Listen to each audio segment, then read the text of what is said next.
journaliste, producteur et consultant en intelligence stratégique. Il va nous parler de la nouvelle dynamique continentale. Bonsoir à tous. Merci de m'avoir invité. Afrique. J'ai entendu avec beaucoup d'intérêt tout ce qui a été dit ici.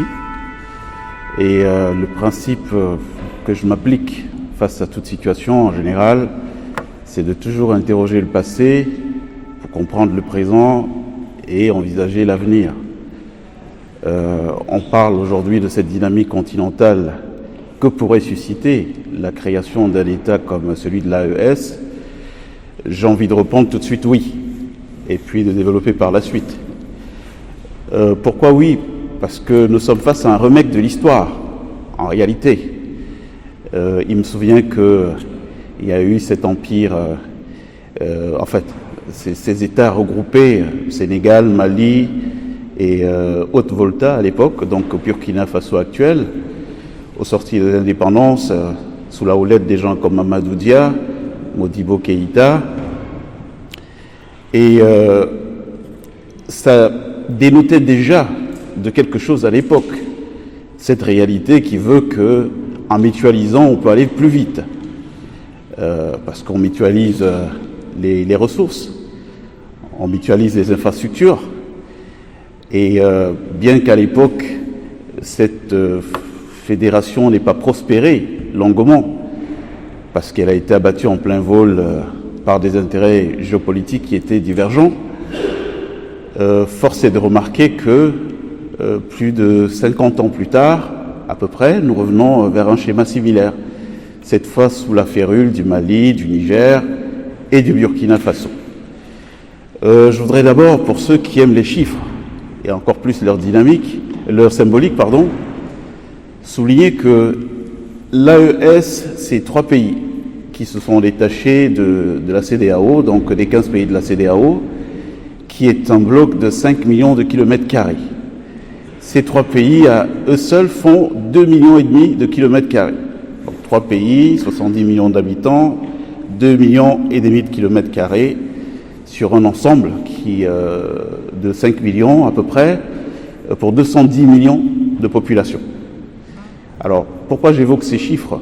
C'est très important. C'est pour dire que si on peut noter que sur 15 pays, il n'y a que 3 qui se sont détachés, il faut regarder le poids démographique de ces 3 pays. Qu'est-ce qui pèse? Le choix aussi en termes de superficie. Qu'est-ce qui me fait dire qu'on va vers une dynamique continentale? C'est parce que j'interroge la causalité profonde de la situation que nous vivons aujourd'hui. Pourquoi ces États arrivent au stade où ils veulent se détacher, ils veulent construire une autre dynamique? C'est parce qu'il y a des problèmes qu'on n'a pas su aborder avec de la franchise, parce qu'on va revenir sur la relation avec la France et ses anciennes colonies, puisque aujourd'hui ce que nous observons, c'est principalement dans les anciennes colonies françaises. On observe qu'au sortir de la colonisation, des indépendances, il y a une volonté de partir tout en restant, en inventant une nouvelle élite africaine qui était au service d'agendas pas forcément au profit de leur pays. Sauf qu'à l'époque où c'était fait, on était sur des rapports démographiques qui étaient des rapports qui ne sont pas ceux d'aujourd'hui. Un pays comme le Cameroun, par exemple, à l'époque, avait à peine 3-4 millions d'habitants. Aujourd'hui, c'est 30 millions d'habitants. La politique, c'était « Ok, on va vous laisser vous enrichir, vous et vos familles, mais surtout, rien ne bouge en termes de solutions de développement. » Mais est-ce qu'on peut continuer à avoir aujourd'hui comme politique ces choses qui ont été implémentées il y a plus de 50 ans, 60 ans en arrière, face à la pression démographique que vivent les pays aujourd'hui? Moi, je voudrais qu'on parle de chiffres à nouveau. Récemment, je regardais un article dans un journal qui annonçait des taux de chômage de l'ordre de 70% dans des pays, même comme la Côte d'Ivoire, qui réalise pourtant des croissances à 2 chiffres. Et donc, ça pose un problème. Comment un pays qui a une croissance de 10% a ses concitoyens qui se retrouvent à Ceuta, à Melilla, sur les routes de l'exil clandestine, l'immigration clandestine? Et donc, on arrive très vite à cette conclusion que nous avons des économies qui sont extraverties. La plupart de cette croissance est réalisée par des multinationales qui, une fois qu'elles ont réalisé cette croissance, rapatrient les profits vers leur pays d'origine. Donc il y a rupture de création de la chaîne de valeur. Et la conséquence, c'est que, puisque ce n'est pas Mamadou qui est un opérateur économique local qui a réalisé cette croissance, et donc face aux nouveaux profits peut vouloir réinvestir dans d'autres activités, donc on a une continuité de la chaîne de valeur, eh bien les capitaux s'en vont et les problèmes demeurent. Donc il faut bien comprendre quelle est la problématique qui amène aujourd'hui les Africains à cette situation, à la situation aujourd'hui où c'est la détestation, hein. Il faut pas mâcher les mots, parce que le problème que nous avons, notamment avec l'ancienne puissance tutélaire, c'est que les différents acteurs qui se sont assis autour de la table pour interagir des deux côtés, pour penser cette coopération, n'ont jamais été sincères. Ils ont passé le temps à se dire des belles paroles, des choses qui les arrangent, mais des choses qui ne reflétaient pas les réalités. Ces réalités, aujourd'hui, elles rejaillissent sous la férule de nouveaux leaders politiques que personne ne connaissait. Observez qu'au Mali, au Burkina Faso, comme au Niger, nous avons quoi en guise de leadership actuel? On a des gens qui étaient des parfaits inconnus avant. On a une rupture de tous les apparatchiks qui se sont succédés au pouvoir depuis les années d'indépendance jusqu'à aujourd'hui.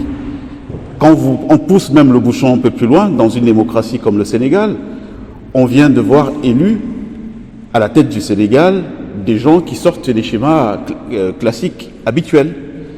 Donc, pour dire quoi? Pour dire que tant que nous n'avons pas questionné la causalité profonde des problèmes auxquels on est confronté, on ira toujours vers un accroissement de ce qu'on est en train de vivre, et c'est ça qui me rend optimiste sur l'expansion, ou plutôt, j'allais dire, la répétition de ce que nous voyons au niveau de la CEDEAO, au niveau de l'AES, qui peut nous amener donc vers une dynamique continentale.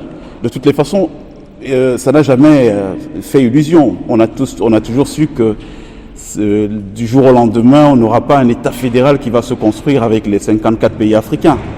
C'est impossible, il y a beaucoup de disparités. Donc l'idée, c'était de partir de petits ensembles sous-régionaux et puis à partir de ces ensembles régionaux d'agréger pour créer finalement une dynamique fédérale africaine, un peu comme les États-Unis se sont constitués. On n'a pas commencé tout de suite avec tous les États. Les États se sont agrégés au fur et à mesure autour d'un projet qui était séducteur et qui portait en lui des germes de prospérité. Donc moi je crois que, et ça c'est mon avis, hein, je peux me tromper, mais au regard de la profonde connaissance que personnellement j'ai de la situation, j'ai fait à peu près tous ces pays africains qui sont concernés dans le cadre de mon travail, j'ai sondé l'humeur de la société profonde, j'ai rencontré les vrais gens. Il y a un vrai ras-le-bol aujourd'hui parce que vous ne pouvez pas continuer à avoir des pays qui ont 30 millions d'habitants et à peine 3% de la population qui ont un salaire tous les mois. Et quand je vous le dis, je n'exagère pas le trait.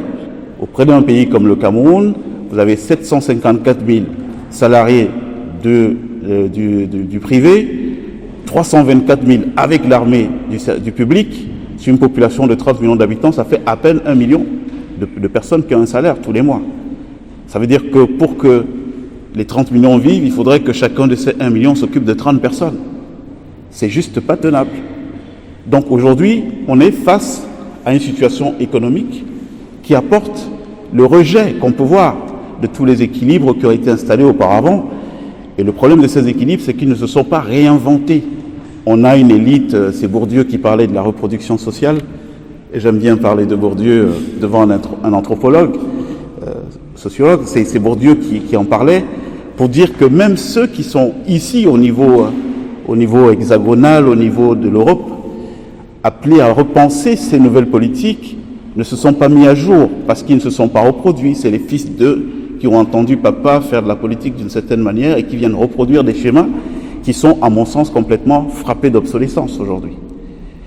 Donc, l'intérêt de voir émerger des ensembles comme celui de l'AES, qui, moi, je pense qu'on aurait pu inventer une nouvelle relation, hein, parce que mon sentiment, c'est que l'Afrique n'a pas réellement d'intérêt à ce que la France soit faible.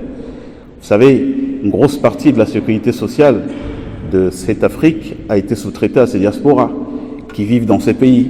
Donc si c'est les pays qui s'affaiblissent, eh bien cette sécurité sociale africaine va prendre un coup. Parce que tous nos pays sont organisés sans donc que la sécurité sociale, les gens qui sont malades, c'est l'argent que les diasporas envoient. Donc en réalité, il n'est pas de notre intérêt d'avoir une France qui s'affaiblit, une Europe même en général qui s'affaiblit. Maintenant, il y a autre chose qu'on peut dire, c'est qu'on encourage facilement certains mimétismes. Quand on parle de l'invasion de nouveaux moules conjugaux, de nouveaux moules familiaux, de nouvelles formes de conjugalité, on encourage les Africains à les adopter. Bon, on ne peut pas avoir vu l'exemple européen, voir l'Europe se construire sous nos yeux, applaudir des deux mains, et aujourd'hui vouloir décourager des initiatives pareilles quand elles concernent l'Afrique. Surtout qu'on sait que individuellement, en restant dans les enclos coloniaux, rien de solide ne peut prospérer en réalité. On a aujourd'hui besoin de bâtir un secteur infrastructurel dynamique, et pour ça il faut mutualiser. Il faut des projets transnationaux, il faut des autoroutes qui vont de Bamako à Niamey en passant par le Burkina Faso, Nouakchott, bref, il faut désenclaver l'Afrique. Parce que ce vers quoi on doit fatalement aller, c'est vers l'industrialisation de l'Afrique. Et ce qu'on observe aujourd'hui, c'est que petit à petit, on y arrive. Et c'est dommage. La France est un pays qui est une puissance nucléaire, donc il y a un vrai savoir-faire. Vous avez des sociétés comme Areva, qui ont un savoir-faire qui est pluridécennal. C'est dommage de voir qu'aujourd'hui, au Burkina Faso, par exemple, que le premier projet de nucléaire civil qui est en train de vouloir émerger de ce côté, que ce soit un projet porté par des partenaires alternatifs. Pourtant, ces savoir-faire sont là, sont existants. Il aurait tout simplement fallu repenser la relation, se dire on ne peut pas continuer à faire de cette Afrique l'endroit où on va prendre la matière première pour développer ailleurs, pendant que les gens sont dans des paupérisations qui sont tout simplement scandalisantes.